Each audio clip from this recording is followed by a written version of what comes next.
내 친구는 귀인 20번째 공장 상편. 작년에 강원도 놀러가기 전이었습니다.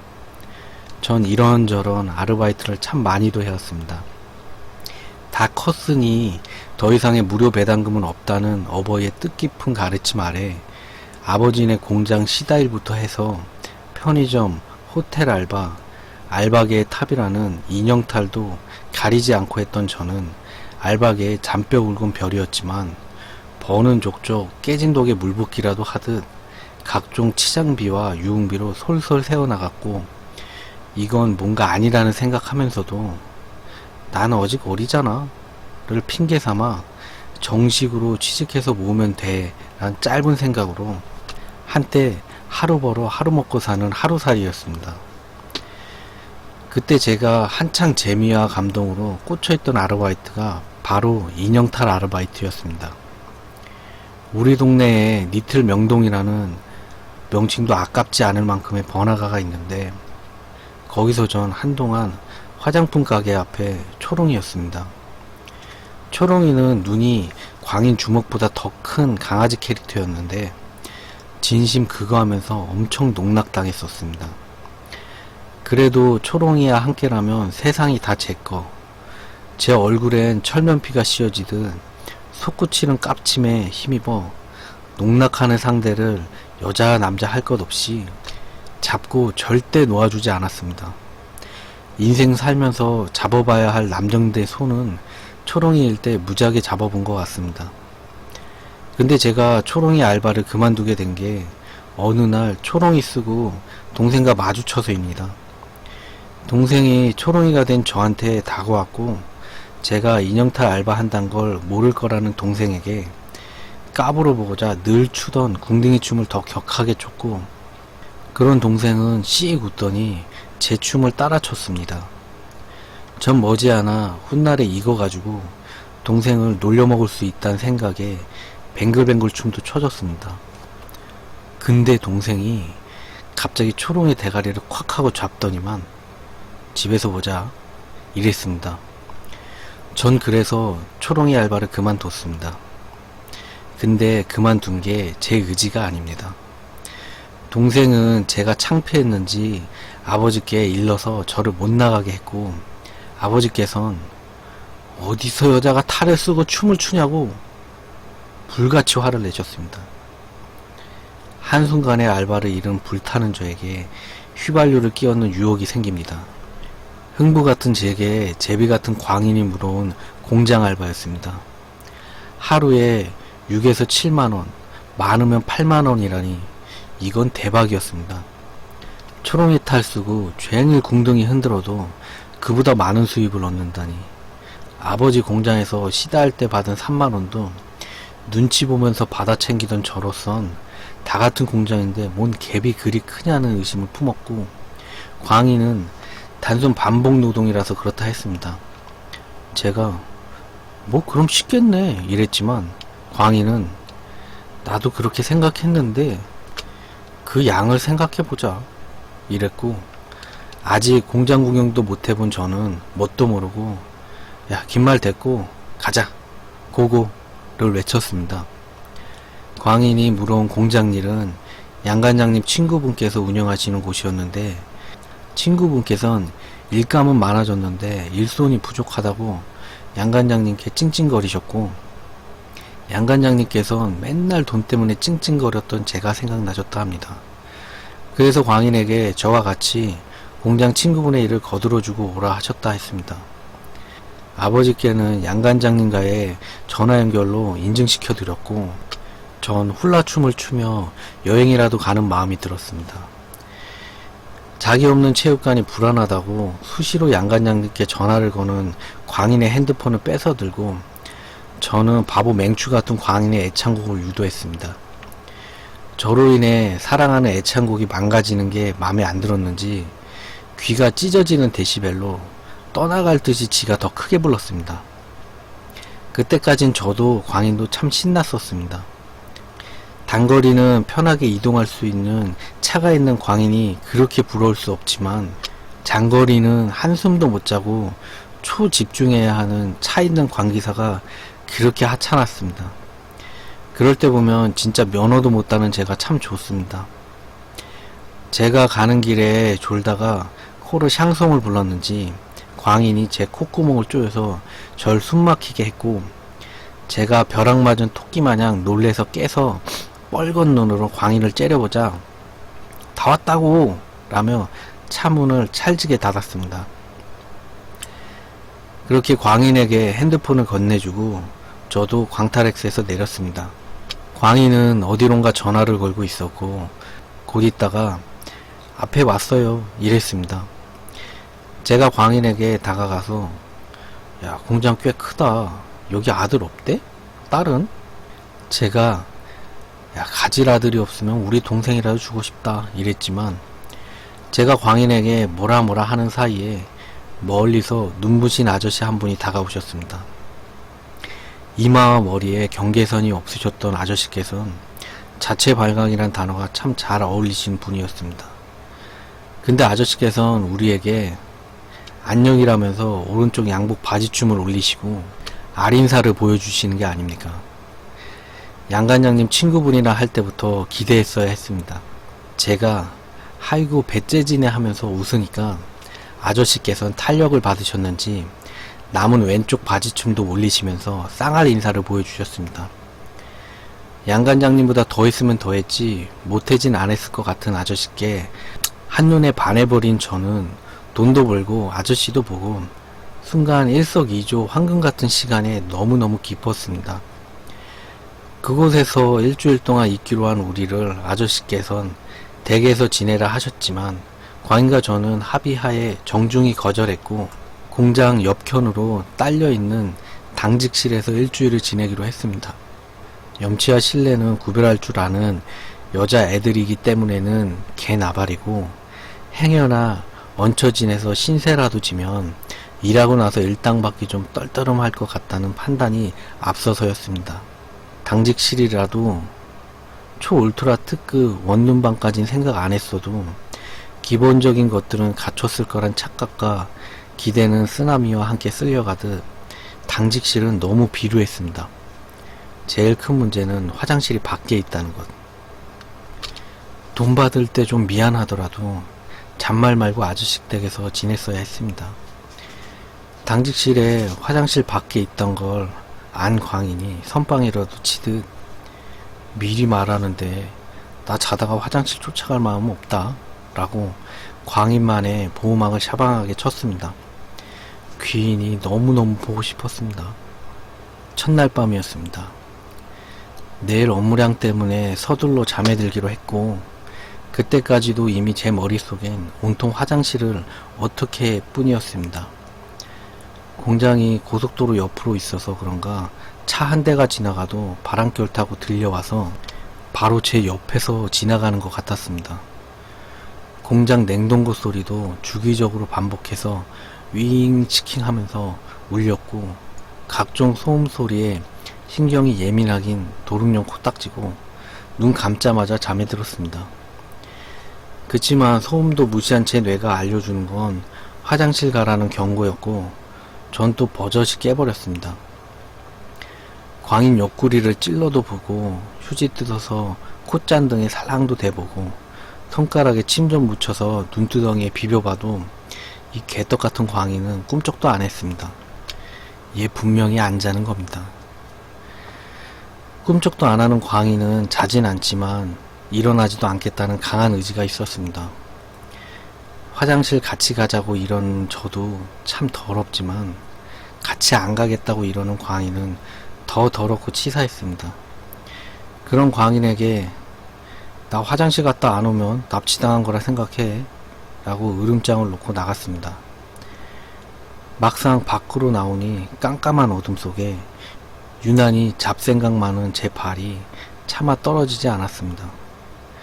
남이는 맨날 저보고 자다가 화장실 가는 거 안 고치면 나중에 시집가서 신랑이 고생한다고 제발 좀 고치라는데 절대 못 고치겠습니다.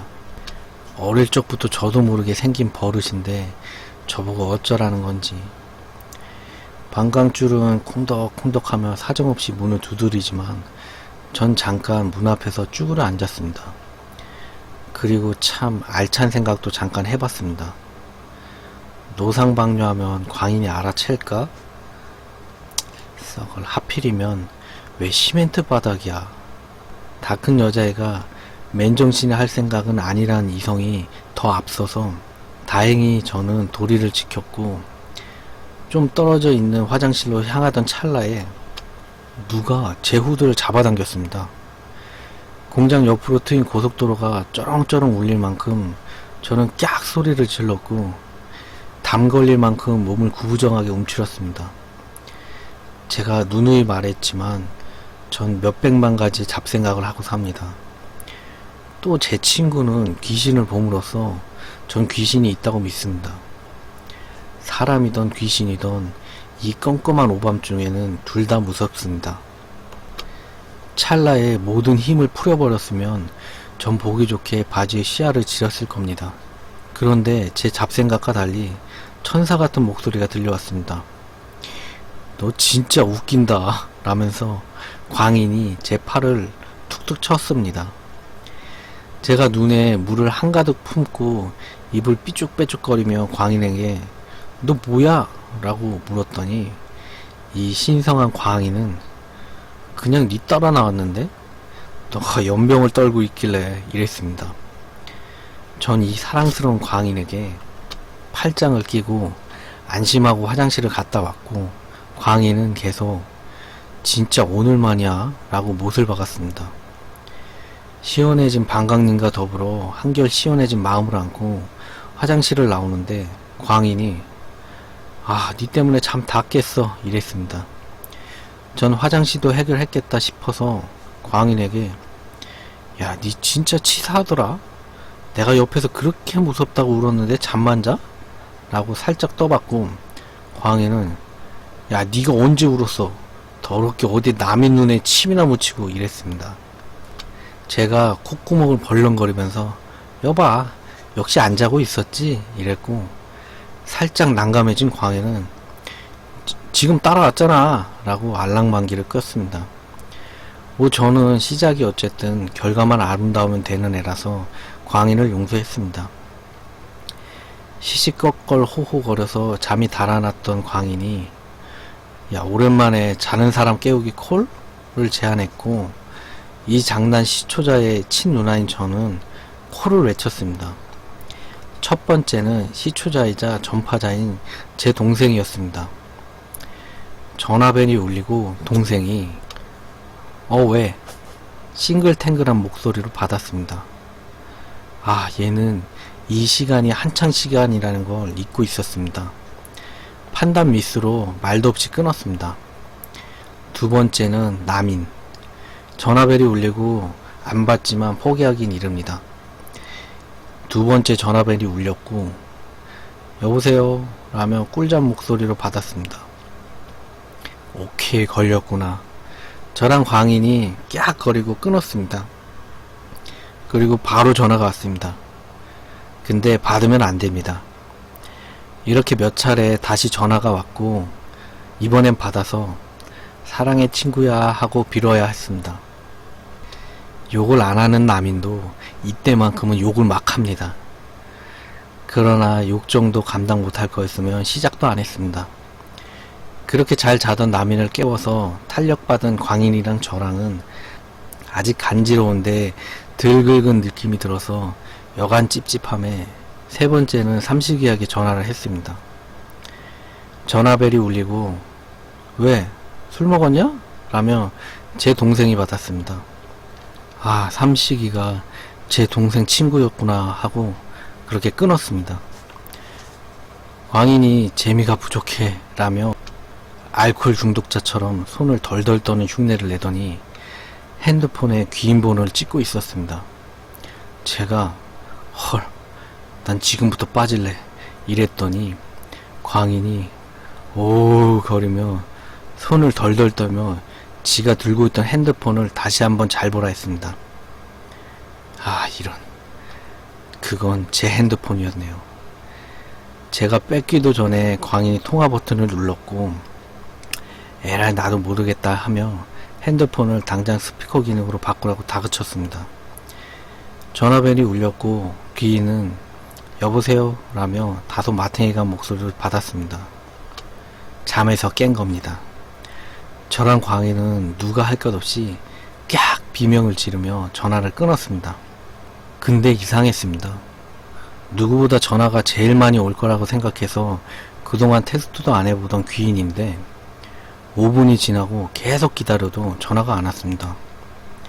기다리다 또 기다려보다가 어느새 광인이랑 저는 잠에 들었습니다. 그때가 아마 새벽 1시가 좀 넘어가고 있었을 겁니다. 제가 6시쯤에 눈이 떠져 일어나서 자연스럽게 핸드폰을 열었더니 귀인에게는 열 몇 통의 전화랑 문자가 와 있었습니다. 역시 그럼 그렇지. 흐뭇하게 부재중 목록을 보고 있는데 밖에서 사장 아저씨께서 부르는 소리가 들렸고 전 광인을 깨워서 대충 씻고 미처 귀인에게 연락해주지 못하고 일을 하러 갔습니다. 하루 동안 일해본 결과 진심으로 초롱에 쓰고 궁둥이 몇백 번 흔드는 게 더 납니다. 단순, 반복, 노동. 여기서 악센트는 반복입니다. 똑같은 일을 하고 또 하고 또 하고 빨간 꽃, 노란 꽃, 꽃밭 가득 피어도 하얀 나비 꽃나비 담장 위에 날아도란 노래가 아주 그냥 절로 나옵니다. 달인에 나오는 분들이 그 경지까지 오르신 거 보면 진정 대단한 겁니다. 그때만 생각하면 지금도 절로 파스에 손이 갑니다. 오후 6시가 돼서 해가 질 무렵에 광인이랑 저는 빛의 속도로 서로의 등을 두드려주며 당직실로 가고 있었습니다. 멀리서 우리 모습을 본다면 사이좋은 친구 둘이 흡사 어깨동무하고 걸어가는 걸로 보였을 겁니다. 당직실 문을 끽 하고 열었는데 귀인이 와서 앉아 있었습니다. 광희는 와, 야 나 미쳤나봐. 진심 헛게 보이네. 이랬습니다. 귀인은 왔어? 이랬고 정신 차린 광인이 뭐 여기 어떻게 왔어? 라고 물었습니다. 전 딱히 말이 필요 없이 앉아있는 귀인 무릎팍을 비고 누워서 언제 왔죠? 장난 전화 복수치곤 너무 좋다 라고 알랑거렸습니다. 귀인은 양간장님께 여쭤보고 왔다 했습니다. 광인이 울먹거리면서 진짜로 걱정해서 온 거야? 정말? 진짜? 이랬고 귀인은 니네가 전화 안 받길래 이랬습니다. 실로 아침에 귀인에게 걸려온 열대통의 부재중과 문자 메시지가 생각나서 전 감동에 제대로 쩔어버렸습니다. 근데 귀인이 너네 여기 언제까지 있는다고? 이랬고 제가 다음 주 근데 돈이고 뭐고 벌써 가고 싶다 이랬습니다. 귀인은 지금 간다 하면 여기 사장님이 곤란할 거 아니야 이랬습니다. 저도 자체 발광 사장 아저씨를 곤란하게 할 생각은 없었기에 벌써부터 가고 싶었지만 꾹 참기로 했습니다. 절대 돈 때문은 아닙니다. 그런데 귀인이 그럼 나도 니네랑 같이 있을래? 이랬습니다. 저랑 광인이 놀란 얼굴로 진짜? 왜? 이랬더니 귀인은 나도 온 김에 돈이나 벌지 뭐 이랬습니다. 다른 사람이 돈 타령하면 믿지만 귀인이 돈 타령하는 건 처음 봤습니다. 너 그럼 일은? 하고 물었더니 나도 간만에 새로운 일 해볼래 이랬고 아버지께 전화하겠다고 밖으로 나갔습니다. 생각 짧은 거 티라도 내듯 금방 히히덕거렸고 이건 우리 셋이 놀러온 거나 마찬가지라면서 낄낄거리고 남인 동생 삼식이한테 폭풍 문자를 보냈습니다. 근데 그게 그렇게 즐겁기만 할 게 아니란 걸 이땐 몰랐던 겁니다.